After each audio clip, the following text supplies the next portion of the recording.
Amigas y amigos de todo el Ecuador, tengan ustedes muy buenas tardes, bienvenidas y bienvenidos a una nueva semana aquí en Adán Cineva a través de la gran señal nacional de Sonorama.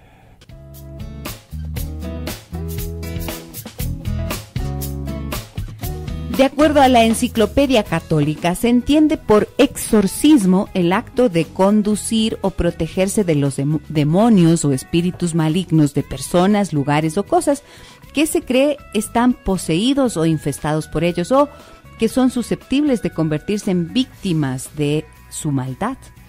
El Vaticano, hace pocos días, avala a la Asociación Internacional de Exorcismo, reconoce jurídicamente a los exorcistas. Y yo quiero saber si es verdad que existen o no existen los demonios o espíritus malignos. ¿Cómo se considera? He invitado en esta tarde al doctor Federico Zambrano. Él es un médico homeópata, además es experto en hipnosis de psicología profunda y algunas experiencias ha tenido. Dice que se ha topado con algunos de esos espíritus malignos. Yo no sé si eso será así, pero con él vamos a conversar sobre este tema.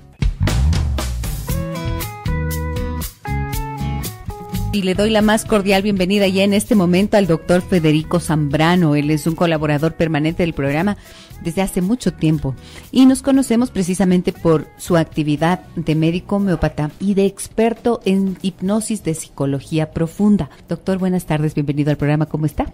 Bien, Gise, feliz de estar con ustedes nuevamente. Muchísimas gracias por acompañarnos. Y esta noticia yo quiero compartir con las personas que están escuchando el programa para ponernos en contexto, ¿no es cierto? La Congregación para el Clero ha reconocido jurídicamente a la Asociación Internacional de Exorcistas, fundada por uno de los exorcistas más célebres del mundo, Gabriel Amorth. Esto informó el diario L'Osservatore Romano, un periódico de la Santa Sede. Mediante un decreto fechado en junio pasado, esta congregación de la Curia aprobó los estatutos concediéndole personalidad jurídica a esta asociación. La idea de englobar a los exorcistas en una asociación surgió del padre Amorth en la década de los 80, con el objetivo de celebrar reuniones en las que compartir experiencias y reflexiones para así poder ayudar de un modo más concreto y eficaz a las personas que recurrían a ellos. Y es que, según indica este rotativo vaticano, en aquel periodo se produjo un incremento de la difusión de las prácticas ocultas, por lo que un creciente número de fieles reclamaba la ayuda de los exorcistas. Cuando hablamos de exorcismo, quiere decir que se está hablando de la posibilidad de sacar del cuerpo de una persona un supuesto espíritu maligno que se ha posesionado de allí. Entonces, a mí me surgió la inquietud y yo digo, bueno, ¿qué es esto? ¿Hay o no espíritus malignos? ¿Pueden pasar cosas como estas? Cuéntenos un poquito de cómo ve usted esta situación, doctor, y cuál es la experiencia que usted ha tenido en este sentido. Gracias, Gise. Bueno, vivimos en un mundo de la dualidad, en donde existe claridad y existe oscuridad, donde existe luz y existen sombras, y entonces también las fuerzas, las energías, se pueden alinear en esas polaridades, ¿no? Igual que hay personas que sirven a la luz, puede haber personas que sirven a las tinieblas. Nosotros somos seres espirituales.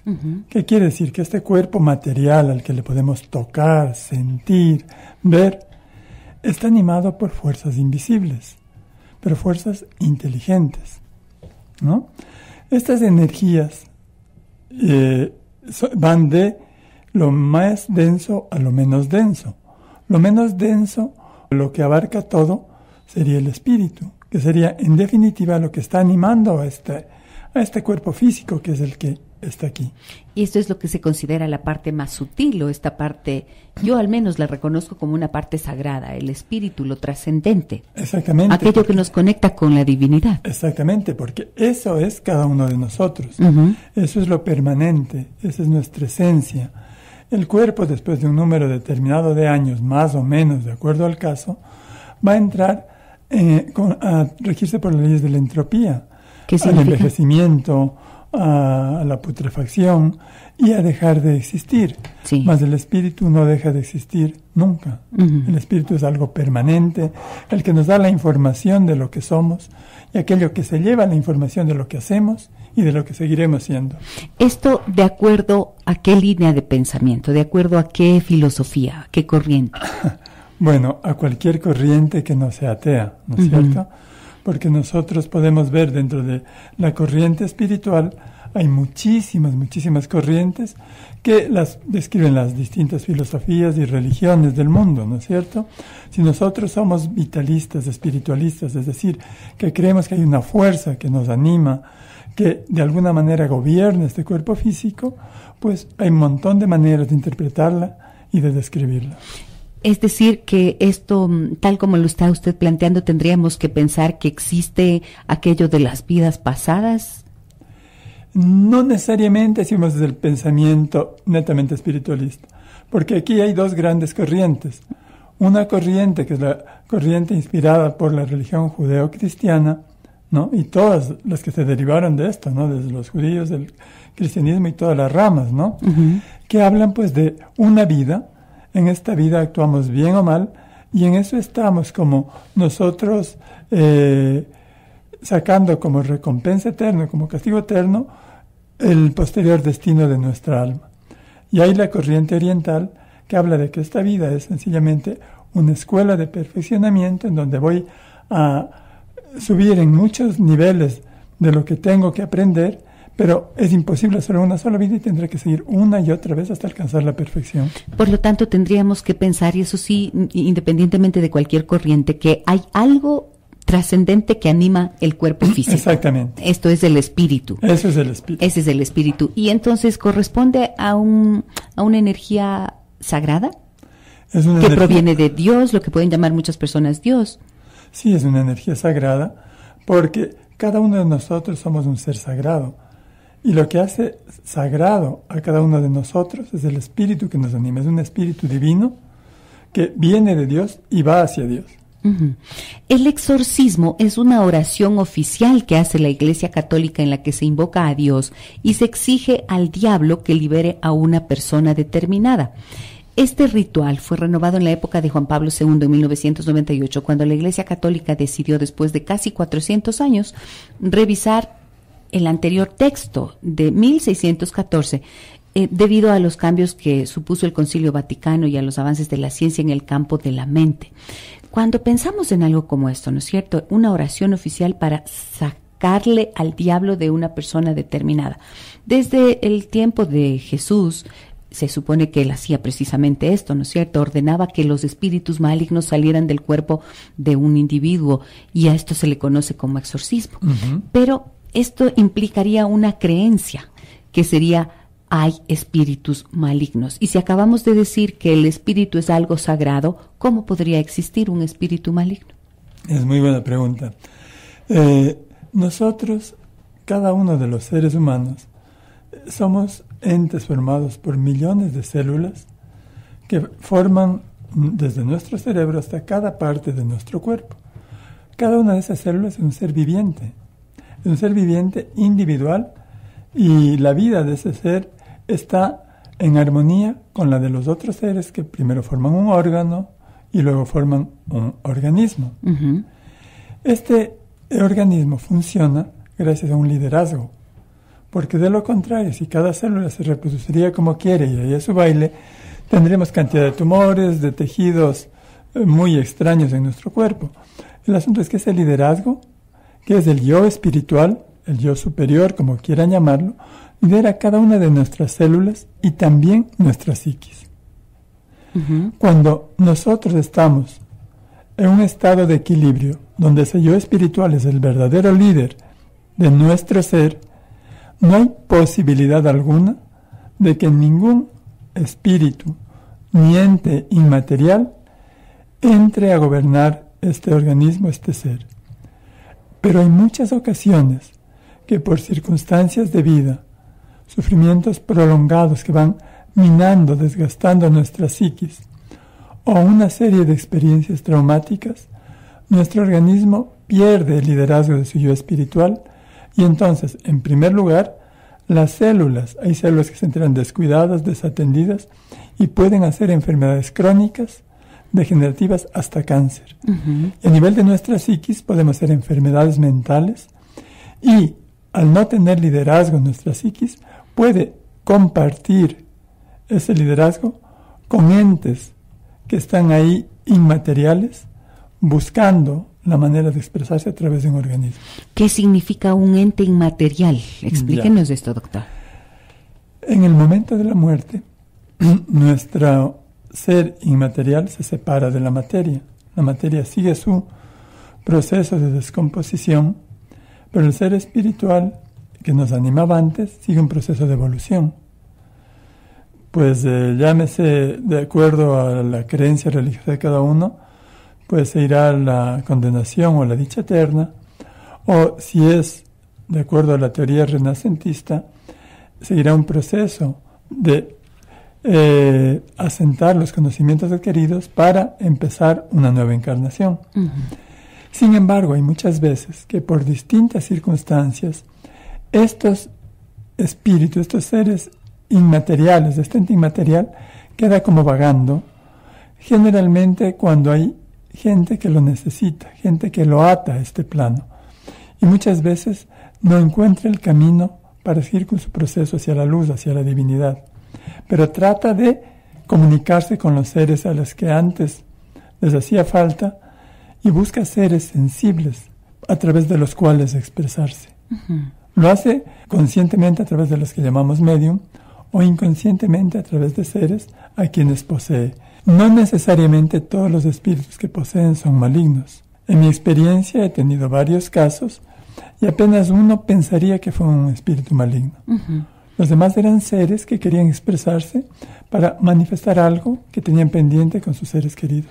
Por ejemplo, hay en alguno de los canales de cable, ¿no es cierto? Hay una mujer que está caminando, está yendo tranquilamente, entra a un supermercado y de repente ve a alguien y le empieza a decir cosas y le empieza a hablar de cosas que solamente esa persona y un ser querido que había muerto podrían saber. Uh-huh. Y entonces, esto es de lo que se trata, ¿no es cierto? Que este espíritu que se queda como vagando utiliza a alguien, en este caso esta medium, para que transmita ese mensaje, para expresarse. Así es lo que hay que entenderlo. Hay que entenderlo, pero a veces estos espíritus que no encuentran manera ni quien les oiga, uh-huh, porque pueden estar al lado nuestro tratando de expresarse y como no tenemos la sensibilidad o la capacidad psíquica suficiente para escucharlos o entenderlos, pues se desgastan tratando de hacerse oír. ¿Cansados? Yo no quiero que me hablen. No, yo tampoco. Prefiero seguir siendo sordo al respecto. No es cierto, sí. Pero ¿qué hace que unas personas tengan la capacidad o la sensibilidad de escuchar, por ejemplo, a estos entes y otros como nosotros no? Hay capacidades psíquicas, uh-huh, ¿no? Son estados alterados de conciencia. Por ejemplo, en mi experiencia, muchas veces hay personas que tras una pérdida, tras un luto, empiezan a tener sueños o a sentir presencias en su casa y empiezan con unos temores después de que murió tal o cual ser querido. Sí. Y en procesos de hipnosis, donde hay un estado que realmente se amplía nuestra percepción, pueden contactarse con su ser querido y escuchar directamente de él aquello que quiere decirles. Uh-huh. Se acaba la hipnosis y el paciente vuelve a su vida normal, tal y como estaba, y ya no escucha nada que no escuchemos todos los demás. Ahora, esto pasa con muchísima frecuencia, ¿no es cierto? Así es. Las personas que pierden a alguien que han amado mucho, de repente sueñan, como usted decía, o dicen, lo vi de tal forma, acabo de ver la sombra, ajá, o parece que me trata de decir algo. Y entonces, esto es una intención o una necesidad de comunicación, y es que en realidad esa persona se ha quedado vagando por allí y no ha logrado pasar o seguir su proceso de evolución, como usted decía. Bueno, una comunicación siempre tiene dos vías. Uh-huh. Tiene que haber el que se expresa y el que recibe, y esto es recíproco, sí, ¿no es cierto? Muchas veces es así, pero otras tantas tiene que ver con el deseo de la persona que se queda de comunicarse con su ser querido sin que no haya nada del otro lado. Uh-huh. A veces es sencillamente que tengo algo que decirle, quisiera expresarle algo, o quisiera saber cómo está, pero el deseo es de quien se queda. Posiblemente la persona que se fue está muy tranquila donde está. Ya, y hace que este deseo de la persona que se queda logra que el que se fue no acabe de irse. A veces sí, porque nosotros, como decía, tenemos varios cuerpos, como varias capas que se van desprendiendo de nuestro cuerpo energético, y hasta una capa que nosotros llamaríamos el cuerpo astral, que es el cuerpo de los deseos, el que está pegado a las cosas que nos gustan, si ve que la gente llora, o a veces se apegan a sus vicios, o a veces se apegan a sus posesiones, les cuesta dejar lo que tienen acá. Y entonces se nos quedan y tratan de comunicarse, pues, para tratar de seguir conservando o poseyendo lo que valoraban tanto antes. Ok, ahora, esto que usted nos está explicando, ¿qué tiene que ver con el exorcismo? Porque el exorcismo se supone que es para erradicar un espíritu maligno, pero usted dice que en su experiencia apenas uno le pareció que podría haber tenido alguna malignidad, algún signo de malignidad. Y quiero que me cuente cómo así le pareció que podría ser maligno, ¿no es cierto? ¿Existen espíritus malignos y qué es en sí mismo el exorcismo? De eso hablamos en esta tarde con el doctor Federico Zambrano, un experto en hipnosis de psicología profunda. Y justamente dentro de esa actividad de hipnosis de psicología profunda, el doctor Federico Zambrano ha tenido algunas experiencias que decíamos que le vamos a preguntar, ¿no es cierto? Porque cuando usted explica lo que significa el espíritu, desde esta comprensión de que el espíritu es algo sagrado, entonces yo decía, ¿dónde está la malignidad? ¿Cómo es posible que entonces se hable de erradicar del cuerpo de una persona a un espíritu maligno? ¿Qué es lo que usted ha tenido como experiencias en ese sentido? Bueno, para acabar de aclarar este punto de cómo es posible que un espíritu que siempre es bueno sea maligno, podemos de nuevo decir, hay gente que sirve a la luz y gente que sirve a las tinieblas. Por otro lado, hay el grado de conciencia. Nosotros somos espiritualmente como seres en distinta etapa de evolución. Hay desde el chiquito totalmente ignorante hasta el hombre iluminado. Todos tenemos la misma potencialidad de llegar a ser el hombre iluminado. Pero hay hermanos mayores y hermanos menores a nosotros. Hermanos traviesos, inconscientes y hermanos muy sabios. Entonces estos hermanos que tienen un buen nivel de conciencia pueden quedarse aquí un tiempo más haciendo travesuras. Después de que murió su cuerpo, ese espíritu puede quedarse haciendo travesuras. Sí, porque su nivel de evolución no siempre es muy elevado. Ok, un iluminado es Jesús, es un Buda, claro, por ejemplo. Estas personas pues no tienen para qué quedarse, acaban su misión. Bueno, respecto a las experiencias, nosotros en general trabajamos sobre la psiquis del individuo. Y a veces muchas enfermedades mentales o de problemas de comportamiento las podemos malentender como posesiones. Ciertos casos de histeria, ciertos casos de esquizofrenia, ciertos trastornos obsesivos pueden rayar o parecer realmente que estamos ante un caso de posesión. Hay que saber identificar perfectamente de qué se trata. ¿O es posible que alguien venga y le diga, tengo un problema de esquizofrenia y por el contrario sea una cuestión de posesión? Exactamente, sí. Por supuesto que sí. He tenido algunos casos al respecto. ¿Puede contarnos uno?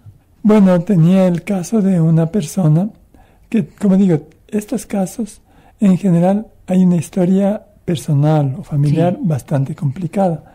Esta persona tenía un matrimonio realmente desastroso. Sufría mucho, pero estaba pegada a su matrimonio y empezó con un comportamiento muy extraño. Asistía a unos grupos cristianos de sanación y después de salir a estas reuniones, ella en cada reunión salía muy tranquila, muy bien, porque esa parte débil de su yo espiritual, con la oración, con el apoyo del grupo, pues iba como sintiéndose mejor, se fortalecía. Sin embargo, después de nuestras reuniones, a pesar de salir feliz, salió muy alterada y su familia empezó a preocuparse porque empezaba a aislarse, porque empezaba a orar o a decir algo, pero un idioma totalmente extraño que nadie le entendía. Y la familia le quería sacar a las actividades familiares, a comer, a pasear, y realmente reaccionaba con mucha violencia, con mucha agresividad, y hablaba en este idioma que nadie le entendía. Entonces la familia pensó que era un cuadro mental, un cuadro de esquizofrenia, y como fui médico de la familia por mucho tiempo, le llevaron para que la atienda. Sin embargo, cuando trabajamos bajo hipnosis, en este caso nosotros pedimos a la persona, a nuestro paciente, que permita a aquella parte de su ser que está hablando en ese otro idioma que se exprese a través de ella, pero en español. Porque hablaba un idioma realmente que no entendía nadie. Y al conversar con este espíritu, Era el espíritu de una religiosa croata que había muerto hace muchos años y que quería expresarse a través de esta persona. Obviamente buscó un grupo que le era familiar, que le era afín, como una reunión cristiana, ¿no? En este caso no era un espíritu maligno, sino un espíritu necesitado de comunicarse que buscaba un yo débil con el cual podían compartir un cuerpo y una psiquis. Después de un par de sesiones, invitamos al espíritu de esta religiosa a que deje el cuerpo, a que tome conciencia de su realidad, a que hay una puerta de luz y que puede seguir su evolución, y la chica quedó libre de este problema. Es decir, que esto de la puerta, la luz que se ve al final del túnel cuando ya la persona está muriendo, ¿tiene algo de verdad? Bueno, en general yo pienso que sí, pero para nosotros es una herramienta psíquica. Es una herramienta psíquica y a veces no funciona la puerta y decimos un rayo de luz. Siempre tratamos de que la persona se contacte a través de la luz con la divinidad. Hay símbolos, hay un simbolismo universal mediante el cual nos podemos comunicar con la divinidad. Y entonces le invitamos a que se conecte con la divinidad, y un espíritu que reconoce la divinidad encuentra que es maravilloso estar en contacto con la divinidad mejor que estar con la tierra. Ajá. Ahora, ¿qué tiene que ver esto, decía yo antes de irnos a la pausa, con el exorcismo del que la Iglesia nos está hablando? En general, a veces puede expresarse o aprovecharse de ese yo débil un espíritu realmente maligno.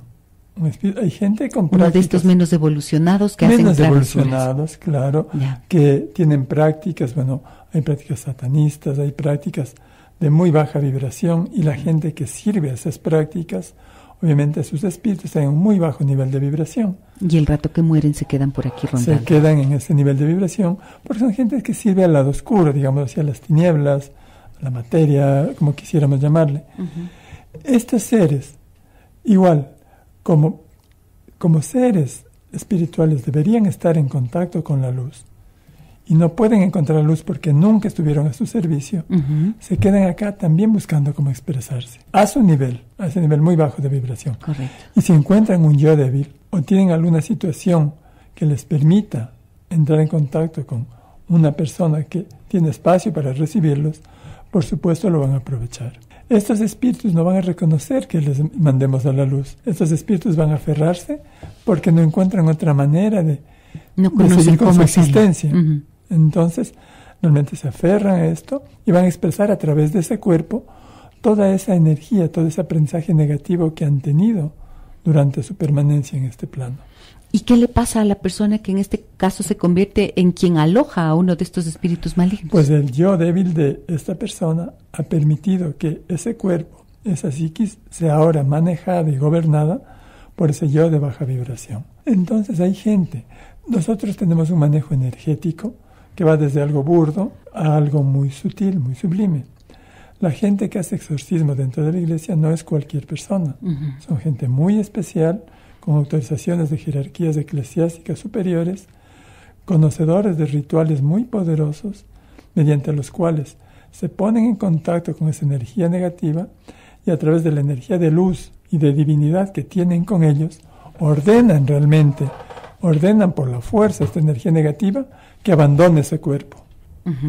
Como lo hacía Jesús, ¿no? Como lo hacía Jesús con el poder y la luz que tenía Jesús. Mandaba sacando a todos los espíritus malignos y les mandaba a los chanchos, como dice un pasaje bíblico. Es decir, que esto sí funciona porque es algo que es parte de una práctica religiosa que tiene mucho tiempo además. Por supuesto, la persona que está en contacto con la divinidad a través de cualquier mecanismo que lo logre tiene un gran poder, porque viene de allá. Me preguntan en el 9098, ¿es verdad que si se juega o se invoca a los espíritus, pueden poseer el cuerpo? ¿Estos pueden poseer el cuerpo? Bueno, mi querida amiga oyente, le recomendaría que hay juegos mejores que jugar con los espíritus. Dejemos a los espíritus tranquilos en donde se encuentre y no llamemos su atención. El espíritu que está en la luz, el espíritu que sigue su evolución espiritual hacia Dios, hacia la divinidad o hacia aprender en otra vida nuevas cosas, no va a estar atento a sus llamados. Generalmente el espíritu que va a atender a sus llamados serán espíritus de baja vibración. Y Si es que en esa reunión, en esa ouija, hay una persona con el yo débil, pues asumimos un riesgo innecesario que podría ser desagradable. Me dicen acá en Facebook, Ili me dice lo siguiente: hola Giselle, me encanta escuchar su programa. Quería hacerle una consulta con el tema de hoy que va relacionado. Dice, hace 8 días falleció una prima en España. Estuvo 3 meses en coma. Esta semana llega a Ecuador, pero los papás y hermanos de ella están destrozados. Además, por ser la única mujer de la familia de mi tía y el resto de la familia, también estamos destrozados. No se sabe cómo irán a reaccionar cuando venga, cómo se puede llevar esta situación o como familiares, cómo se puede ayudar en estos momentos. Gracias, doctora, me dice Ili. Gracias también a usted por su consulta. Ili, nosotros somos seres de paso por este plano terrenal. La única cita que tenemos segura y a la que no podemos fallar es la muerte. Ay, qué horror. Entonces, sí, no hay ni cómo postergar, ni decir, no espéreme un ratito. Entonces, ratito, deme chancecito, nada, ¿no? Entendamos que la prima que se adelantó simplemente cumplió con la cita que tenía que hacer. Nosotros seguimos acá. No sé las circunstancias de la muerte de la chica, pero si tuvo un coma, una enfermedad prolongada, ese espíritu estaba preso dentro de un cuerpo físico, sin poder expresarse, sin poder seguir su evolución. La muerte para su prima es una liberación, es que siga con su camino y si creemos en la reencarnación, que tenga una nueva oportunidad a través de un cuerpo sano. Si no creemos en ella, sencillamente que siga su evolución hacia Dios, hacia la divinidad, y desde luego hacia una vida mejor. ¿Por qué asusta tanto la idea de la muerte, doctor? La muerte asusta por el tema de lo desconocido. En general nos asusta lo desconocido.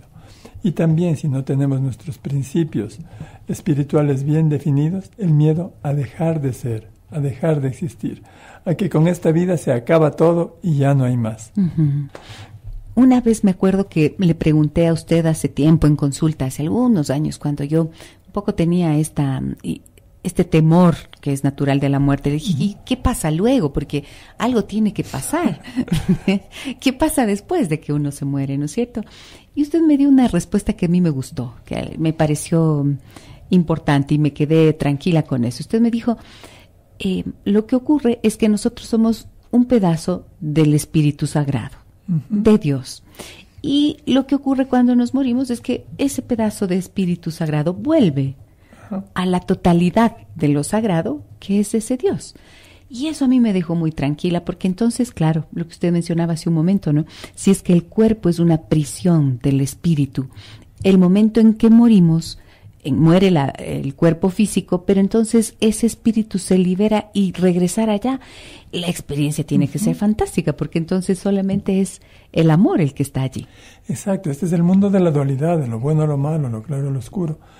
En Dios es el mundo de la unidad. Todo es amor. No hay separación. No hay separación. Creo que es bien importante que recalquemos, porque acá tengo una pregunta más que me dicen, ¿el exorcismo realmente funciona y solamente lo pueden practicar los sacerdotes? Bueno, el exorcismo como tal, como ritual, es un ritual de la Iglesia Católica. No solamente lo pueden practicar los sacerdotes. Ya. Puede hacerse un exorcismo dentro de diversas prácticas energéticas, religiosas, psíquicas, como les digo, muchas veces en un proceso de hipnosis se puede lograr liberar a la persona de ese espíritu que está compartiendo su cuerpo, pero cuando es un espíritu maligno es muy reacio a abandonar el cuerpo. Entonces se puede ordenar, pero el espíritu muchas veces se rehúsa a abandonar el cuerpo. Y el otro punto era si es efectivo o no. Sí, exacto. Muchas veces sí. Otras veces no. No. Y esto es una condena terrible, ¿no? Debe ser una situación bastante difícil, claro. Me dicen acá, perdón, iba a decir algo. No, está bien. Ya, en el 9098 me dicen, doctora, buenas tardes, saludos desde Ibarra. Muchas gracias, saludos también. Me dice, ¿será que los niños ven espíritus malignos? Porque se asusta mucho por las noches. Gracias, me dice. No sé si esta pregunta aporta a su lindo programa. Claro que sí, es un aporte. Muchísimas gracias. Bueno, no sé si los niños ven espíritus malignos, ven de todo. Cuando nosotros estamos en los primeros años de nuestra vida, no tenemos el condicionamiento de la educación de que esto es posible o esto no es posible. El niño chiquito no es lógico, empezamos a ser lógicos desde los 5 años. El niño tiene un contacto más íntimo, más amplio con la naturaleza y con los fenómenos de la naturaleza. El niño sí ve, seres que los adultos no vemos. Uh-huh. No sé si sean malignos o no, pero ver seres que los otros nos vemos le asustan. Claro. Muchos niños ven personas que los demás no ven. Uh-huh. Y tuve el caso de un niñito que veía a un primo que murió 7 años antes, y cuando dijo el nombre y lo describió, los papás decían, sí, es esto. Y muchos niños recuerdan a veces o tienen sueños de sus vidas pasadas, de accidentes, de muertes, y encuentran personajes de sus vidas pasadas y los reconocen. Pero ese niño chiquito que no puede todavía entender qué hace esa persona ahí, y fue posiblemente alguna persona que le hizo algún daño antes, se asusta, tiene miedo. Uh-huh. Y no porque sea maligno, sino porque es un niño sin capacidad de raciocinio ni de interpretar aquello que está viendo. El otro día me contaba una señora, me decía que su hija de 5 años, hace 2 años que murió su hermanito. Ella tuvo 2 hijos, una niña y luego un niño. Este niño murió cuando tenía 7 meses y dice que su hijita le decía, mami, hoy estuve conversando con mi ñaño y mi ñaño está bien, mi ñaño está contento, mi ñaño está feliz. Y tiene una cosa aquí en el cuello, dice que ella le describía, la niña le describía, y dice, estoy segura de que es verdad porque mi hija nunca lo vio a su hermano en el hospital. Uh-huh. Y él murió con un orificio que le hicieron en el cuello por las vías estas que le ponían para alimentarlo, yo no sé qué. Entonces, este es parte de lo que ven los niños, ¿no? Exactamente. Es que eso es del mundo que los niños ven y es del mundo real. Nosotros creamos nuestra realidad de acuerdo a la lógica, uh-huh. pero la verdadera realidad la ven los niños, y esos son los seres desencarnados que en algún momento pueden poseer al cuerpo de una persona con un yo débil, uh-huh. y no son diablos ni nada por el estilo, son simplemente espíritus que necesitan expresarse, y como nadie les oye, si toman un cuerpo, pues por ahí sí lo hacen. Ok. Ahora, ¿cómo podrían actuar mamá, papá, que de repente, siguiendo el orden de esta pregunta, se topan con esto? El niño o la niña le dicen, mami, yo estoy viendo a fulanito o fulanita, o empiezan a hacer este tipo de descripciones. ¿Cómo deberían reaccionar los papás? En primer lugar, asumir que lo que dice el niño es verdad. Uh-huh. Asumamos esto. Conversemos con él, pidámosle detalles, apoyémosle. Yo he tenido casos de niños que la pasan muy mal porque los papás no les creen, les castigan, les dicen mentirosos. Si es que no los ve, no me parece la mejor manera de educar a un niño. Y si los ve, es abandonar a un niño ante cosas que no entiende, uh-huh. y que realmente le aterran. Y deberíamos decir que escuchar, preguntar y luego decir, sí, esto suele pasar, como normalizar la situación. Bueno, si no lo podemos manejar porque realmente no lo aceptamos, busquemos ayuda de alguien que sí lo haga. Uh-huh. Busquemos a alguien que nos pueda ayudar a interpretar lo que está pasando con nuestro hijo. La recomendación que usted hizo a aquellos, por ejemplo, practicantes de la Ouija, que es uno de los juegos más populares, ¿no es cierto?, en los que se invocan espíritus, me parece bien relevante, porque usted dijo, los que van allá no son los espíritus sutiles, porque esos siguieron su camino y se conectaron con la luz, pasaron al otro lado. Están en la divinidad. Están en la divinidad. Aquellos que van a meterse, si es que lo hacen, son aquellos traviesos con muy bajo nivel de vibración y que seguramente estuvieron ligados a prácticas más bien relacionadas con la oscuridad. Y sí, o no lograron el nivel de evolución suficiente. Uh-huh. Y si dice, le voy a llamar a mi abuelo, a mi profesor, a mi tío, tenga la seguridad de que si fue un hombre de luz, no va a estar ahí. Ok. ¿Y si llega? No, no va a llegar él. Bueno, si llega, esperemos que... Si llega, ya digo, mi abuelo no era de tanta luz. Pero es decir, no nos metamos con cosas no nos metamos. Dejemos a los espíritus donde están. Que descansen. Que descansen. Una sola preguntita más, perdón, pero me dicen, yo le rezo todos los días a mi abuelita, ¿esto puede hacerle daño? Para nada. Pero yo creo que está la abuelita con bastante trabajo siguiendo su evolución. Uh-huh. Entonces, en lugar esto es una práctica común, ¿no? Rezarle y pedirle a la persona que le cuide, que no sé qué. Bueno, yo lo que diría desde mi modesto criterio personal, no recemos a ella, recemos por ella. Uh-huh. Que me parece más generoso. Ok, no para que me cuide, sino para que ella esté siga con su evolución. Que siga en su evolución. Ok, muchísimas gracias al doctor Federico Zambrano. Me dicen acá, los niños ven ángeles. Una bebita de 8 meses veía hacia arriba y se reía con una carita feliz. Es así. Es así. Muy bien. Gracias, doctor. Así que lo del exorcismo tiene sentido. Fíjense ustedes, me interesaba mucho entender un poco más de esto y espero que los criterios del doctor Zambrano, siempre tan claro, les haya servido a ustedes también para una mejor comprensión de este tema. Un gusto enorme tenerlo acá. Muchísimas gracias también, Giselle. Nos veremos próximamente. Un abrazo a ustedes, amigas y amigos. Gracias a quienes escriben, a quienes nos hacen llegar sus consultas. Por favor, ingresen al canal de YouTube Giselle Echeverría Castro, ingresen a la página web www.giselecheverria.com. Ahí están todos nuestros programas y también están artículos que yo espero que sean de su agrado. Un abrazo muy grande. Mañana 15:05 nos vemos nuevamente a través de la gran señal nacional de Sonorama. Soy Giselle Echeverría. Hasta mañana.